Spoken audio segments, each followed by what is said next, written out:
ఈ సంగతుల గురించి మనం ముచ్చరించుకుందాం. ఒక చిన్న గృహకుడిలో దేవుడు ఈ విషయాన్ని బయటపరిచాడు.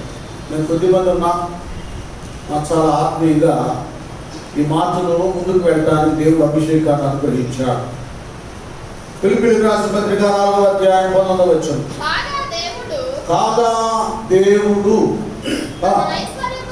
తన ఐశ్వర్యం చొప్పున, దేవుడట తన ఐశ్వర్యం చొప్పున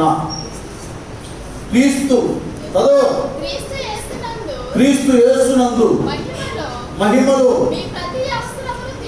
అదే ఇక్కడ ఒకటి ఈ 19వ వచనంలో 4వ అధ్యాయం ఫిలిప్పీయులకు రాసిన పత్రిక 19వ వచనంలో ఒకటి, కాగా దేవుడు తన ఐశ్వర్యము దేవుని ఐశ్వర్యం అనేది ఒకటి ఉంది. పౌలు భక్తుడు సంఘ బిడ్డలకు తెలియచేస్తున్నాడు. మనం నమ్ముకొని, మనం ఎరిగి, మనం కలిగి, మనం ఆరాధన చేస్తున్న మన దేవుడు ఆయన దరిద్రుడు కాడు. ఆయన ఐశ్వర్యవంతుడు, సృష్టికర్త. వెండి ఆయనది, బంగారము ఆయనది, సర్వము ఆయనవై ఉన్నాయి. అయితే పౌలయ్య కానీ ఇంకా అనేక మంది భక్తులు చెప్పినట్లుగా ఆయన, ఎందుకంటే కొందరు ఏం చేస్తారంటే విమర్శిస్తుంటారు యేసుప్రభు వారిని. సిలువకు మేకులు కొడితే మేకులు లాగేసుకోలేకపోయాడు ఏమండి, మరి ఆయనే దేవుడు అన్నట్లు మాట్లాడతారు. ఆయన ఎవరు? తిమోతికి పౌలయ్య మొదటి పత్రిక 6వ అధ్యాయము 15వ వచనంలో చెప్తాడు, శ్రీమంతుడును, అది సర్వాధిపతి యుద్ధ కాలములందు ఆ ప్రత్యక్షతను. చూడండి, ఆయన ఎవరు? శ్రీమంతుడు. శ్రీమంతుడు తర్వాత ఇంకేమంటాడా? అద్వితీయుడైన సర్వాధిపతి. చూసారా, ఇలాంటి ఆధిపత్యం, హోదా, ఐశ్వర్యం దేవుడికి ఉన్నాయి ఏమండి. అయితే ఏంటి పరిస్థితి అంటే, దైవ నియమము, ధర్మశాస్త్రము, దైవ పద్ధతులు, నియమాలు, నిబంధనలు కొన్ని ఉన్నాయి. ఆదాము యొక్క పాపమును బట్టి, ఆజ్ఞ ఉల్లంఘించిన దాన్ని బట్టి మానవుడు ఒక ఉన్నతమైన స్థితిని, స్థానాన్ని, దైవ ఐశ్వర్యాన్ని ఏదైనా మనం నుండి గెంటివేయబడ్డట్లుగా ఉన్నతమైన ఐశ్వర్యమును తాను పోగొట్టుకున్నాడు. ఇప్పుడు ఆ రుణాన్ని తీర్చాలి. అది తీరవడం ఎవరి వల్ల కాలేదు కనుక మనలను ధనవంతులుగా చేయటానికి, ఆ పాప రుణాన్ని, ఆ పాప పత్రాన్ని చింపివేయడానికి, దాన్ని చెల్లించడానికి క్రయధనముగా యేసుప్రభు వారి కుమారుడు తన రక్తాన్ని చిందించాడు. స్తోత్రం, హల్లెలూయా. ఆయన వెల చెల్లించేంత వరకు ఒకవేళ భౌతికంగా మానవుడు ధనవంతుడుగా ఉన్నా, ఆత్మ సంబంధంగా ఏమీ లేని వాడు కదా, ఆ రుణం చెల్లించాలి కదా. అందుకే ఫిలిప్పీయులకు రాసిన పత్రిక 2వ అధ్యాయము, ఈ మనస్సు మీరును కలిగి ఉండుడి. ఆయన దేవుని స్వరూపము కలిగిన వాడై ఉండి దేవునితో సమానముగా ఉండుట.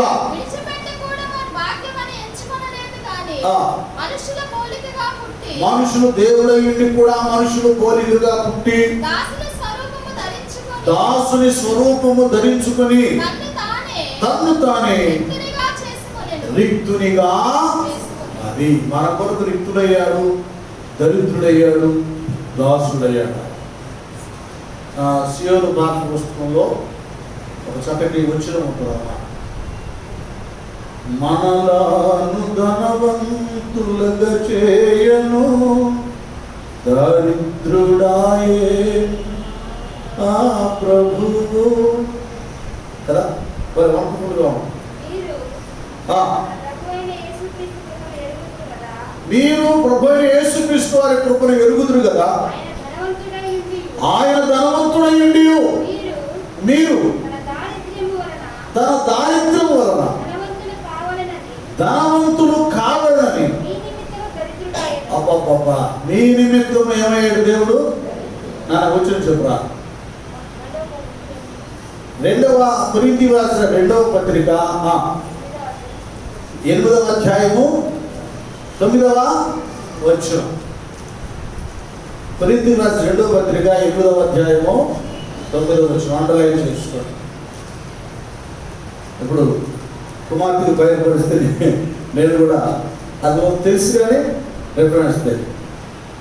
ఈ విధంగా ఆయన ఐశ్వర్యవంతుడే, ధనవంతుడే కానీ ఆదామును బట్టి మనందరం దరిద్రం అయిపోతే మన కొరకు మనలను ధనవంతులుగా చేయడానికి ప్రభువారు దరిద్రుడైపోయాడని స్పష్టంగా వాక్యంలో వ్రాయబడింది. అయితే అదే దేవుని ఐశ్వర్యము చొప్పున, దేవుడు ఈ చొప్పున అనేటటువంటి మాటను కూడా కొద్దిగా మనం జ్ఞాపకం చేసుకోవాలి. అదేమిటంటే ఈ లెక్క చొప్పున నీకెంత అనే వార్త ఉంది కదా. వారి ప్రయాసం బట్టి, ఎవరి కష్టాన్ని బట్టి వాటి చొప్పున అన్ని లెక్క కట్టి దేవుడు వారి శ్రమ ప్రయాస తగినటువంటి ప్రతిఫలమును, ఐశ్వర్యాన్ని ఆయన తన భక్తులకు పంచుతాడు. దాని విషయమే కీర్తన 31వ కీర్తనలో 19వ వచ్చిన కదా అక్కడ భక్తుడు తెలియచేస్తాడు. కీర్తనలో 30 నీ ఇంకెవరు లేరా బైబిల్ చదివేవాడు? బ్రదర్స్ సిస్టర్స్, నీ యందు భయభక్తులు గల వారి నిమిత్తము నీవు దాచించిన మేలు ఎంతో గొప్పది. నరుల ఎదుట నిన్ను ఆశ్రయించు వారి నిమిత్తము నీవు సిద్ధపరిచిన మేలు, అది సిద్ధపరిచినటువంటి మేలు ఎలాంటిదంట? మొదట ఏమంటాడు? ఏమా భయభక్తులు కలిగి నీవు దాచి ఇచ్చిన మేలు ఎంతో గొప్ప మేలు ఆయన తన భక్తులకు దాచాడు, సిద్ధపరిచాడు. ఆయన అది భక్తుల కొరకే. అయితే విషయం ఏంటంటే మనం ఎక్కడ అల్లాడిపోతున్నాం, బలహీనులైపోతున్నాం, ఏమి లేదని దిగజారిపోతున్నాం అంటే ఈ ఉపకారాలు మేలు జరగనప్పుడు ఒకటి దేవుని యందు విశ్వాసతను కోల్పోతున్నాం, రెండవది దేవుడు మనలను మరచిపోయాడు అనుకుంటున్నాం. ఆయన నువ్వు వచ్చినా నేను వచ్చినా కదా. మరి రాజా పాట రాసినట్లుగా నిన్ను మర్చిపోయినా నన్ను మరచిపోలేదు. ఆయన మనలను మర్చిపోడు, మనలను విడువడు, ఎన్నడు ఎడవాడు. ఒకటి మన అవిశ్వాసం, రెండు మన లోపం దోషమే మన కట్టుగా ఉంటాయి. విశ్వాసం లేకుండా ఎవరు దేవునికి ఇష్టలుగా ఉండలేరు. రెండోది పరిశుద్ధత లేకుండా ఎవరు కూడా దేవుణ్ణి చూడలేరు, దేవుణ్ణి అడిగి పొందుకోలేరు. ఈ రెండు ఉన్నాయి. ఈ రెండింటిని బట్టి మనం దేవుని ఎరిగినటువంటి వారమైన అవిశ్వాసం, లోపాలను బట్టి, అవిధేయతను బట్టి దేవుడు మన కొరకు సిద్ధపరిచినటువంటిది ఆ మేలును లేక ఆయన మన ప్రతి అవసరత తీర్చువాడు ఉండగా ఆ సమస్యలకు పరిష్కారాన్ని మనం పొందుకోలేకపోతూ ఉన్నాం. ఇక్కడ ఏం చేస్తాడంటే ఈ 4:19లో ఒక చిన్న లీక్ మరొకటి ఏం చెప్తాడంటే చక్కగా పౌలయ్య ఆ పిలిపి సంఘంలో ఇలాగే ఆర్థిక సమస్యలు, అనారోగ్య పరిస్థితులు, కుటుంబ కలహాల వలన వారేంటో మా పరిస్థితి ఇలాగ అయిపోయిన అనుకున్నప్పుడు వాళ్ళు బలపరుస్తున్నారు. కాగా దేవుడు తన ఐశ్వర్యము చొప్పున, ఐశ్వర్యం ఆయన దగ్గర ఉంది, ఆయనకున్న దాన్ని బట్టి దాని చొప్పున.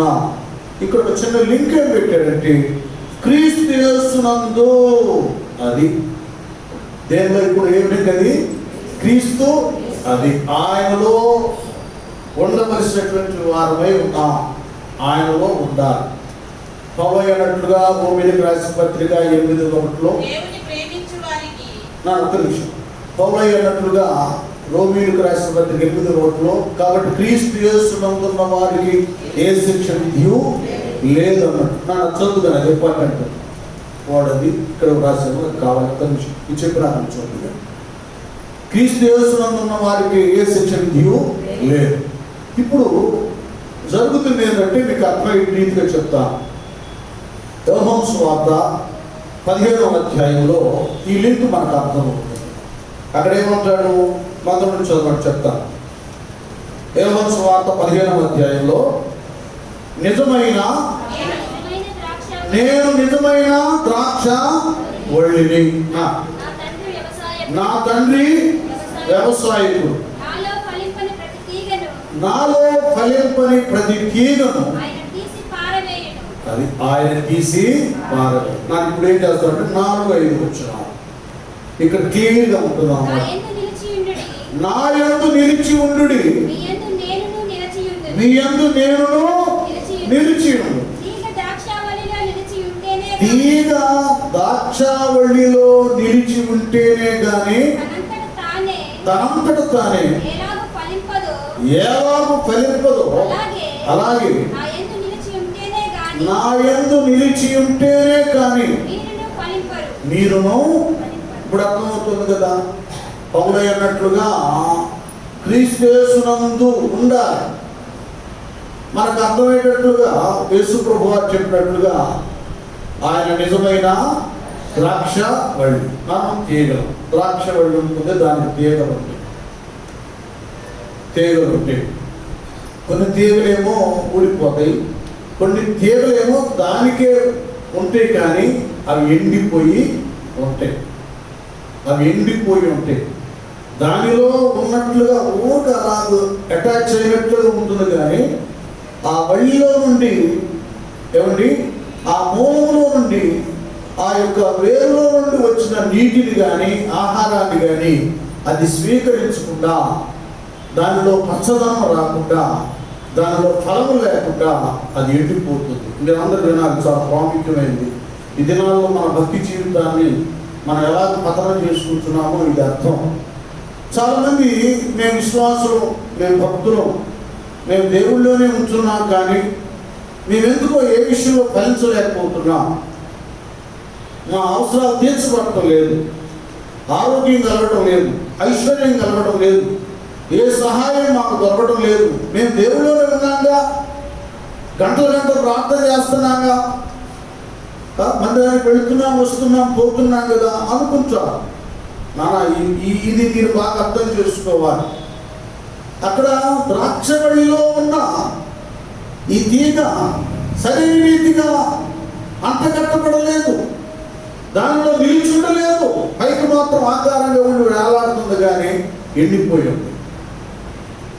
కొంతమంది బతుకులు కూడా అలాగే ఉంటాయి, దేవుళ్ళు ఉన్నట్లుగా ఉంటారు కానీ సరైన మార్పు, సరైన ప్రార్థన, సరిగా దేవుని వాక్యానుసారమైన జీవితము లేకపోవడం.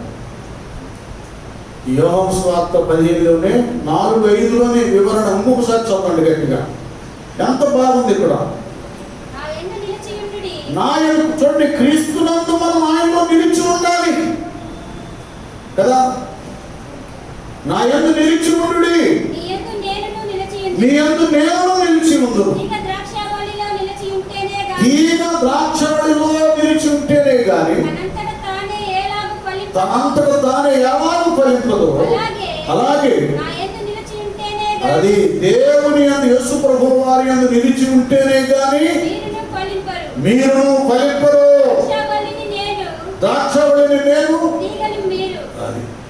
చూసారు, ఆయన యందు నిలిచి ఉంటేనేమా, ఆయన వాక్యంలో మనం ఉంటే మనలో ఆయన ఉంటాడు కదా. ఈ తీగ ద్రాక్షలో కనవేయబడ్డట్టుగా ఆ సారాన్ని గ్రహించి ఫలిస్తున్నట్లుగా మనం కూడా బ్లెస్ చేయబడతాం. చాలా మంది దేవుళ్ళు ఉంటున్నట్లు ఉంటారు కానీ ప్రభువులో భక్తి, సరైన భక్తి, పరిశుద్ధత, వాక్యానుసారమైన జీవితం లేక వాళ్ళు ఎండిపోయిన స్థితిలో ఉంటారు. ఎండిపోయిన స్థితిలో ఉంటారు కదా. ఒక పాట నేను రాశాను, ఎండిన మొక్కలు నేను నీ సన్నిధిలో నన్ను నాటితిని. ఎండిన మొక్కలు నేను నీ సన్నిధిలో నన్ను నాటితిని. వాక్య జలముతో ఇంపచేసి తొలుగా నన్ను చేసితివి.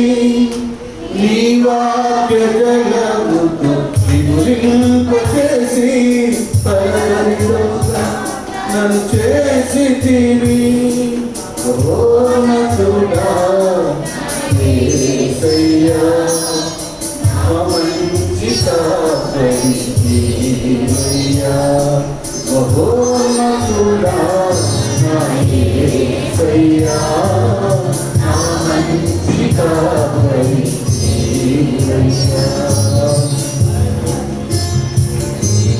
కాదండి,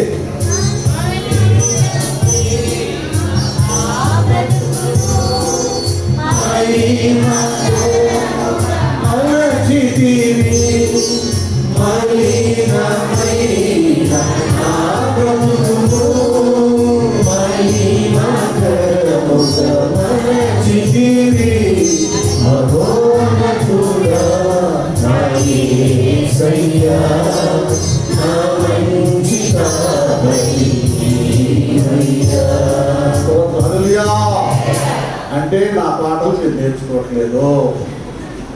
ఏసన్నకి దగ్గరికి వచ్చి పాడంగా మరి ప్రార్థన ఇచ్చాడా, పాడాడా, ఇల్లు దర్శించాడా, మీ కుటుంబాలతో ప్రార్థన చేశాడా? ఎందుకంటే ఒక్కొక్కళ్ళు చెప్తున్నాను, ఒక తేడాగా మీ నాయకులు మీరు గౌరవిస్తున్నారు. గట్లగానే పాడేస్తారు ఆయన పాటలు అయితే. ఆ సంఘాలు వెళ్ళండి, ఒక పాట మన పాట పాడతారు.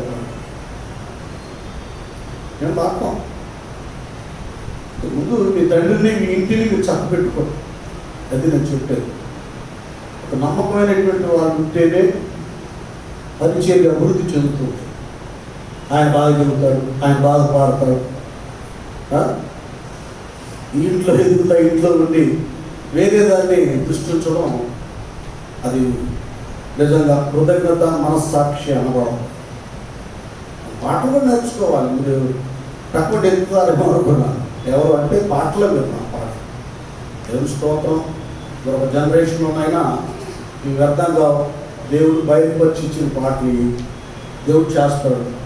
నాకు ఆ నమ్మకం ఉంది. నేను చేసేది నేను చేస్తున్నాను. మీరు గౌరవించి కృతజ్ఞత కలిగి ఉంటే అది మీ మనస్సాక్షి వదిలేస్తున్నాను. దేవుని స్తోత్రం. హల్లెలూయా. కాబట్టి ఇక్కడ దేవునిలో మనం ఉంటే, యేసు ప్రభు వారిలో సరిగా మనం నాటబెడితే కదా, వారట దేవుని మందిరంలో నాటబడి ముసలిదాం మందు కూడా ఏం చేస్తారు? ముసలిదాం మందు కూడా చిగురిస్తారు. ప్రభువులో ఉంటే వాడు వృద్ధులైన ఒక చిన్న ప్రార్థన, ఆ ప్రార్థన ద్వారా దేవుడు అద్భుత కార్యాలు చేస్తాడు. ఏమిటి? మరలా ఏమంటాడు? నీటి కాలంలో ఎవరన్నా నాటబడి ఆకు వాడక తన కాలమందు ఫలమించు చెట్టు అని. ఆయనలో సరిగా మనం ఉండాలి. క్రీస్తు నందు ఉండాలి. యేసు క్రీస్తు నందు మనం ఉండాలి. ఉన్నట్లుగా ఉంటున్నాం కానీ ఆయనలో మనం ఉండలేనటువంటి వారుగా మనం బ్రతుకున్నాం. అలాగే చుందరబాధ చేసుకుంటున్నాం. అయితే ఇంకొక చిన్న లింకు ఇప్పుడు అమ్మా చిరాకు ఆరగించాం. లింక్ ఏంటంటే ఒక పర్యాయం మన జీవితంలో జరిగేది.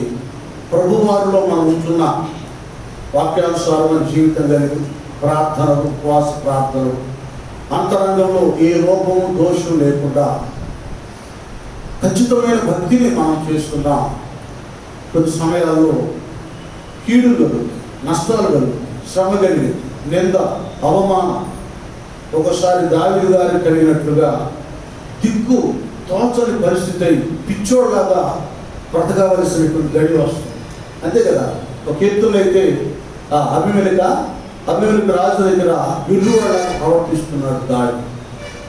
అరణ్యానికి పారిపోయాడు. మనం చెప్తున్నాం, నీతిమంతులు కలుగు ఆపదలు ఇవన్నీ వస్తుంటాయి భక్తులకి. ఎందుకు వస్తాయంటే ఇప్పుడు చదువున్నాను చాలా. దేవుని ప్రేమించు వారికి అనగా ఆయన సంకల్పము చొప్పున పిలువబడిన వారికి. అది ఒకటి. ఎవరు వీళ్ళు? దేవుని ప్రేమించని వారు కాదు. ఏం చేస్తున్నారు వీళ్ళు? దేవుని ప్రేమిస్తున్నారు. ఆయన భక్తులు. దేవుడు లోకముని ఎంతో ప్రేమించినా లోకంలో ఉన్న మానవాళి అంతా దేవుని ప్రేమించడం లేదు. కొందరు ఆయన్ని ప్రేమిస్తున్నారు. ప్రేమించడం అంటే మీకు తెలుసు. ఒకడు నన్ను ప్రేమించిన ఎడల నా ఆజ్ఞను గైకొనును. అది ప్రేమ. ప్రేమించడం అంటే వాక్యానుసారమైన జీవితం కలిగి ఉండడం. దేవుని ప్రేమించడం అంటే దేవుని ఆజ్ఞలకు లోబడటం. అది దేవుని ప్రేమించడం. నేను దేవుని ప్రేమిస్తున్నానని తప్పు చేసి అవిధేయులుగా ఉండి వాక్యానికి వ్యతిరేకంగా ప్రవర్తించి సరైన క్రమము, నీతి, నియమం లేకపోతే దేవుని ప్రేమించడం కాదు. ఈ మనుషులు నన్ను పెదవులతో ఘనపరుస్తున్నారు కానీ వారి హృదయం నాకు దూరంగా ఉంది. మనుషులు కల్పించిన పద్ధతులను దైవోపదేశాలుగా బోధించుతూ నన్ను వ్యర్థంగా ఆరాధిస్తున్నారు. నా మాట వినకుండా నన్ను ప్రభువా ప్రభువా అని పిలుచుట ఎందుకు? దేవుని ప్రేమించే వారికి అంటే ఏమంటాడు అక్కడ? ఆయన దేవుని యొక్క సంకల్పము చొప్పున. వినాలి, ఇది మీరు బాగా అర్థం చేసుకోవాలి. దేవుని ప్రణాళిక సంకల్పం చొప్పున పిలువబడినటువంటి వారు కొందరు ఉన్నారు. ఏర్పాటు చేయబడినటువంటి వారు కొందరు ఉన్నారు. వారి విషయంలో దేవుడు తన ఐశ్వర్యం చొప్పున అన్నాడు. చూసారా? వారి విషయంలో వారి ప్రతిదీ కూడా దేవుడే వారికి అనుగ్రహిస్తాడు. నష్టము ఆయనే, కష్టం ఆయనే, లాభము ఆయనే, అభివృద్ధి ఆయనే.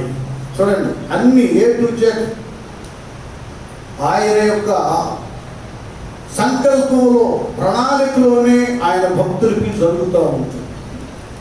దేవుని ప్రేమిస్తూ ఆయన చిత్తంలో, ప్రణాళికలో ఉన్నటువంటి వారు ఏ కష్టం, నష్టం కలిగినా కూడా ఎందుకు ఇలాగైందని మనం దిగులు పడడం, దిగజారిపోవడం అనేటటువంటిది అది సరైనది కాదు. సరైనది కాదు. ఎందుకంటే మనము నమ్ముకున్న దేవుడు నమ్మదగిన దేవుడు. అనేక విషయాల్లో ఆయన మనకు వాగ్దానం చేశాడు. తన రక్తం ఇచ్చి మనను కన్నాడు, కొన్నాడు. ఆయన పిల్లలుగా మనం తీర్చబడ్డాం. కనుక ఒక పర్యాయం ఏమవుతుందంటే, నా బయట చదువురా ఏమంటాడు తర్వాత? ఆయన సంకల్పం చొప్పున పిలువబడిన వారికి మేలు కలుగుటకే సమస్తమును. అదే కొన్ని సమకూడతాయి. ఈ సమకూడే వాటిలో నష్టాలు ఉంటాయి, కష్టాలు ఉంటాయి, కీడు ఉంటుంది, నింద ఉంటుంది, వ్యాధి ఉంటుంది, బాధ ఉంటుంది కదా. ఆ మేలు ఉపకారాలతో పాటు ఇవి కూడా మనం రౌండప్ చేస్తాయి. ఇవి కూడా మనం ఆలోచిస్తాయి, ఇవి కూడా వస్తాయి.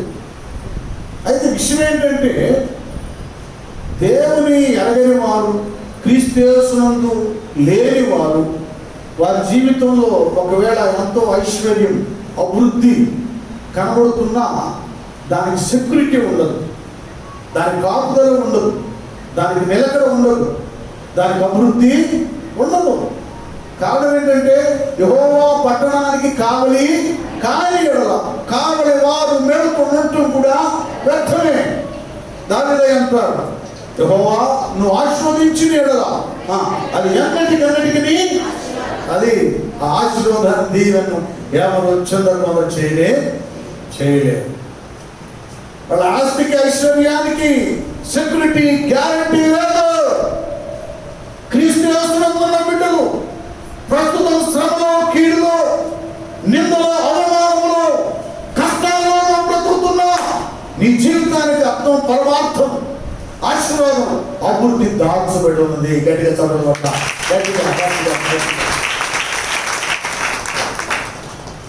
విశ్వాసకర్త ఓ యేసు ప్రభు కొనసాగించువాడా యేసు ప్రభు. విశ్వాసకర్త కొనసాగించువాడా యేసు ప్రభు.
కనుక మేలు కలుగుటకే ఏమవుతుందనా సమస్తము.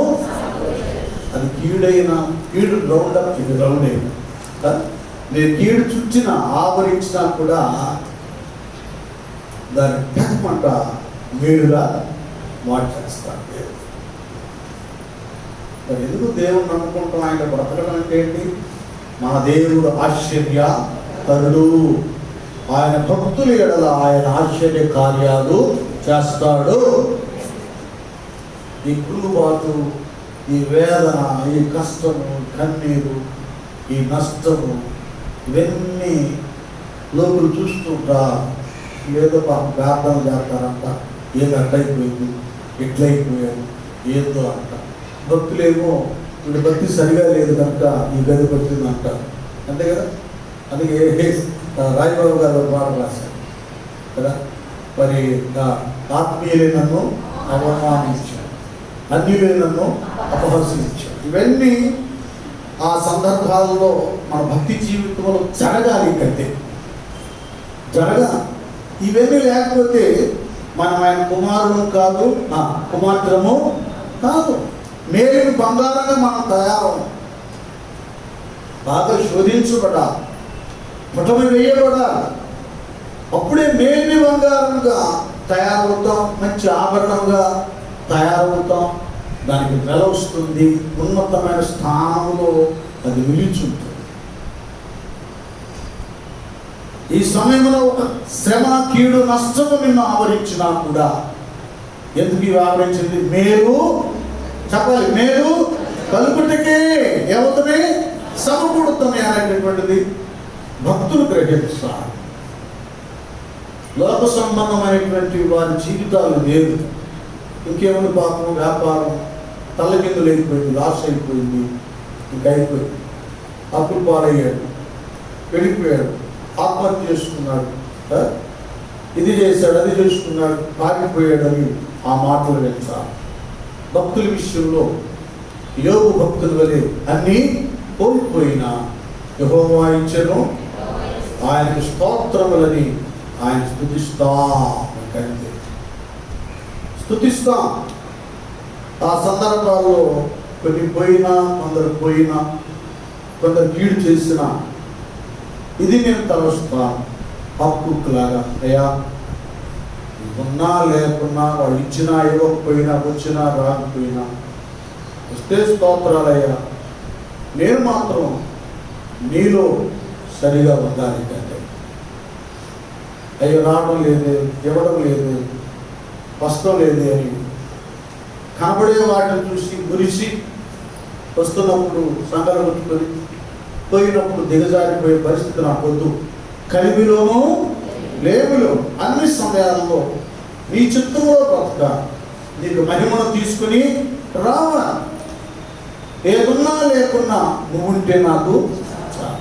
అదిగా పాట రాసింది, అది అనుభవంతో రాసిన పాట. నువ్వు ఉంటే కొద్ది పాడదు, చాలు చేసాయి నాకెంతో ఎంతో.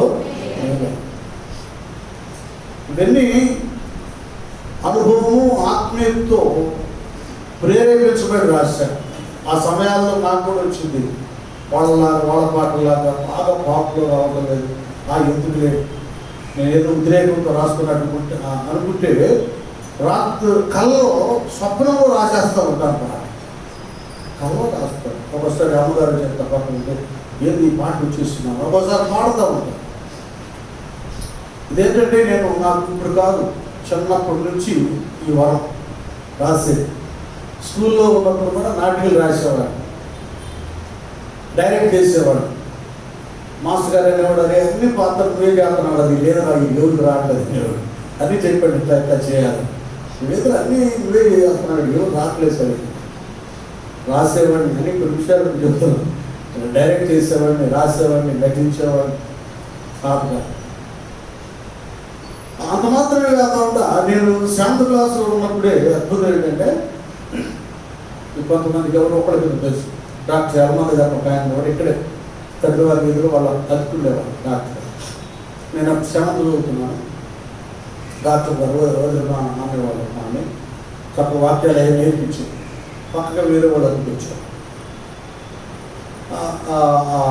ఆంటీ బయటకు వచ్చారు. అప్పుడు ఆంటీ లేదు, దీనికి వ్యాధి ఉన్నట్లుగా అనిపిస్తుంది నాకు తెలుసు. అదేంట్రా నాకు అలా ఉందని నీకు ఎక్కడ తెలుసు అయితే ఏమో నాకు అట్లా అనిపిస్తుంది. అందరూ పడిపోయాడు అంటే అప్పుడు. ఎందుకంటే మీ అందరూ చెప్తున్నాను, నేనే కాదు, దేవుని ప్రణాళికలో ఉన్నవారు మీరు బాల్యం నుండే కొన్ని అద్భుతాలు చేస్తారు. మహాభక్తులు అనబడేటటువంటి వారు బాల్యం నుండి వారు ఇంకా ప్రభువును పూర్తిగా ఎరగక మునిపే దేవుడు వారి ద్వారా ఆశ్చర్య కార్యాలు జరిగిస్తున్నారు. అది ఆయన ఎన్నిక. అప్పుడే నిన్న మన శ్రీనివాస గారి దగ్గర సందర్భాన్ని బట్టి 10th క్లాస్లో దేవుడు నాకు చూపించిన ఇంగ్లీష్ పేపర్ గురించి వాళ్ళతో మాట్లాడారు. ఇలాగే చాలా దేవుడు ఎన్నికనేటటువంటిది ఇర్మియా అన్నట్లుగా, యెషయా అన్నట్లుగా తల్లి గర్భంలో రూపింపబడక మునిపే నేను నిన్ను ఎన్నిక చేసు. కనుక మీరు అంతా ఉన్నారు, రక్షించబడ్డారు, దేవుని ప్రణాళికలో ఉన్నారు. ఆల్రెడీ ఇప్పటికే మీ జీవితంలో బాల్యం నుండి కుమారుడా కుమార్తెడా కొన్ని కార్యాలు జరిగినాయి, కొన్ని దేవుడు బయలుపరిచాడు. అవి ఇతరులతో చెప్పినప్పుడు అవి జరిగినాయి. ఇలాంటి అద్భుతాలు ఎన్నో దేవుడు చేస్తాడు ఆయనలో ఉన్నప్పుడు. నానా ఏవేవో జరుగుతూ ఉంటాయి. అయినా కూడా లోకస్తులందరికీ జరిగినట్లుగా మనకు కూడా నష్టాలు, కీడు, శ్రమలు జరుగుతాయి. వాళ్ళ లాసప్కి దానికి రిజల్ట్ ఏమిటో తెలియదు. కానీ నీ ప్రతి శ్రమకు, ప్రయాసకు క్రీస్తు యేసునందు చెప్పాలి, నీ ప్రయాస వ్యర్థము కాదు. అదేదైనా సమస్తము మేలు కలగడానికే సమకూడి జరుగుతుంది. ఇప్పుడున్నటువంటి పరిస్థితి కూడా నీకు, ఇప్పుడు నువ్వు వికారంగా ఉన్నావు, లేదులో ఉన్నావు, బలహీనతలో ఉన్నావు, సమస్యలో ఉన్నావు, తల్లడిల్లిపోతున్నావు. ఇది అన్నిటికీ అపహసిస్తున్నారు. విశ్వాసాలు పడేటటువంటి ఆత్మీయులు అవమానిస్తున్నారు. ఇది భక్తి సరైనది కాదు, ఇది ప్రార్థన సరైనది కాదు. కనుకనే ఈ కీడు వాటిల్లింది, ఈ రోగం వచ్చింది. ఏమంటే కరోనా వైరస్ విషయంలో కూడా పాస్టర్లో కూడా వచ్చింది. అంటే ఆయన భక్తి గల పాస్టర్ కదా, విశ్వాసం వచ్చింది. కొంతమంది చనిపోయారు, కొంతమంది బ్రతికి దేవుని మహింపరుస్తున్నారు. ఎందుకంటే రకరకాల హార్ట్ అటాక్ రకరకాలు వచ్చి వెళ్ళిపోతారు, ప్రభు దగ్గరికి వెళ్ళిపోతారు. అంతేగాని కరోనా వైరస్ అనేటటువంటిది అది ప్రభు దగ్గరికి వెళ్ళడానికి, దాని ద్వారా మరణం ఆ వ్యక్తులకు, భక్తులకు ఒక వంతెన లాంటిది. ఎలాంటిది? ఒక వాహనము లాంటిది, అక్కడికి వెళ్ళిపోవడం. అంతేగాని ఆయన ప్రార్థన సరిలేదు అందుకని చనిపోయాడు, ఆ భక్తి సరిలేదు అందులో రోగం వచ్చింది కాకూడదు.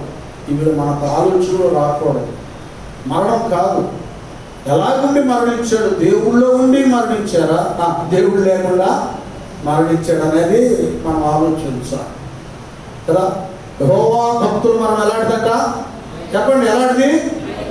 విలువైన, ఆయన దృష్టికి విలువైంది. అది అందరికి అర్థం కాదు.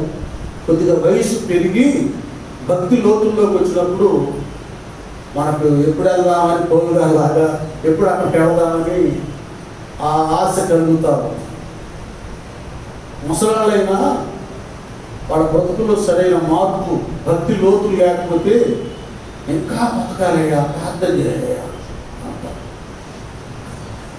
నా బ్రతుకైతే బ్రతుకుడా, చావైతే ఆ బ్రతుకు సరైన బ్రతుకు కాదు. 2 సంవత్సరాల బట్టి ఏం లాభం?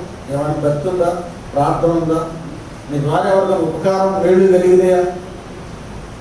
రేపు మాకు చస్తారని తెలిసినా కూడా కొంతమంది జీవితాలు సరి చేసుకో, డబ్బు పిచ్చిపోదు, వాళ్ళకి లోకాశలు పోవు, లోక సంబంధమైన స్థితిగతులు మారవు వాళ్ళ బ్రతుకులు. వాళ్ళకి ఎప్పుడు లోకమే లోకం. ఒకడు సర్వలోకాన్ని సంపాదించుకొని వారి ప్రాణాన్ని పోగొట్టుకుంటే వారికి ఏమి ప్రయోజనం? ఇంకా దేవుని పిల్లలుగా ఇప్పుడు ఏ కీడులో, నష్టంలో ఉన్నా టోటల్గా ఇచ్చుకోండి. మన దగ్గర ఎందుకు చెప్పండి, మేలు కలుగుటకే మేలే దేవుడు నీకు కలిగించును గాక. మేలే దేవుడు నీకు కలిగించి ఉన్నాడు. అది మేలు నీ కొరకు సిద్ధపరచదు. కనుక ఈ విషయాలు గ్రహించి టైం అయిపోయింది నేను చూసుకున్నాను. కొంతకాలం తప్పదు, క్లుప్త వర్తమానం.